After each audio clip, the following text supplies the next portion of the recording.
பிஸ்னஸில் ஒவ்வொரு கம்பெனியுடைய மாடல்களை படிக்கிறதால அதிலிருந்து சில படிப்பினைகளை எடுத்துக்கிட்டு நம்மளோட பிஸ்னஸுக்கு அதை பாவிக்க முடியுமா, அதனால் நம்ம பயன்பெற முடியுமா அப்படின்னு பார்க்குறதும் பிஸ்னஸில் இருந்தாலும் வேறு ஃபீல்டில் இருந்தாலும் மிக முக்கியமான ஒரு விஷயம். ஒரு கதை சொல்கிறேன். ஒரு லிமோசின் கம்பெனி அவங்களோட டிரைவர்மார்க்கு கொடுத்துருக்கிற ஒரு விஷயம் என்னென்னு சொன்னால், கம்பெனிக்கு ஒரு நாளைக்கு 1000 ரூபா தரணும். அது தாண்டி எவ்வளவு வேண்டாலும் உங்களால் சம்பாதிச்சு எடுத்துக்கொள்ளலாம். அப்போ 3000 ரூபா ஒரு டிரைவர் சம்பாதிக்கிறாரா இருந்தால் கம்பெனிக்கு 1000 ரூபா, 2000 ரூபா டிரைவருக்கு. இன்னொரு லிமோசின் கம்பெனி டிரைவருக்கு சொல்லிக்கிற கண்டிஷன், உங்களுக்கு ஒரு மாதம் 30,000 ரூபா சம்பளம். அதை தாண்டி நீங்கள் எவ்வளோ சம்பாதிச்சாலும் அது உங்களுக்கு.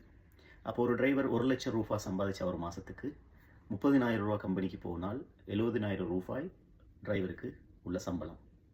மூன்றாவது ஒரு லிமோசின் கம்பெனி, ஒரு நாளைக்கு நீங்கள் எவ்வளோ சம்பாதிக்கிறீங்களோ அதில் 50% கம்பெனிக்கு, 50% உங்களுக்கு.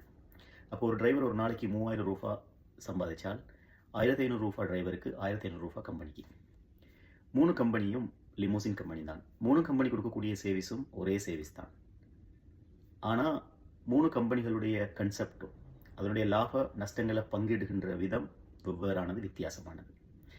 இங்கே முதலாவது கம்பெனி நான் சொன்னேன், ஒரு நாளைக்கு எங்களுக்கு எவ்வளோ சரி கொடுத்துட்டு நீங்கள் மீதியை தேடி எடுத்துக்கோங்க அப்படின்னு சொன்ன அந்த கம்பெனியை மட்டும்தான் அதிகமாக எல்லா ரோட்டுகள்லையும் 24 மணித்தியாலமும் பார்க்க முடிகிறது. இந்த மாடலுடைய விசேஷம் என்னென்னு சொன்னால், அவங்க வீட்டில் இருந்தால் ஓய்வு எடுத்தால் கம்பெனிக்கு ஒரு நாளைக்கு கொடுக்க வேண்டிய 1000 ரூபாவை கொடுக்க முடியாமல் போகும்.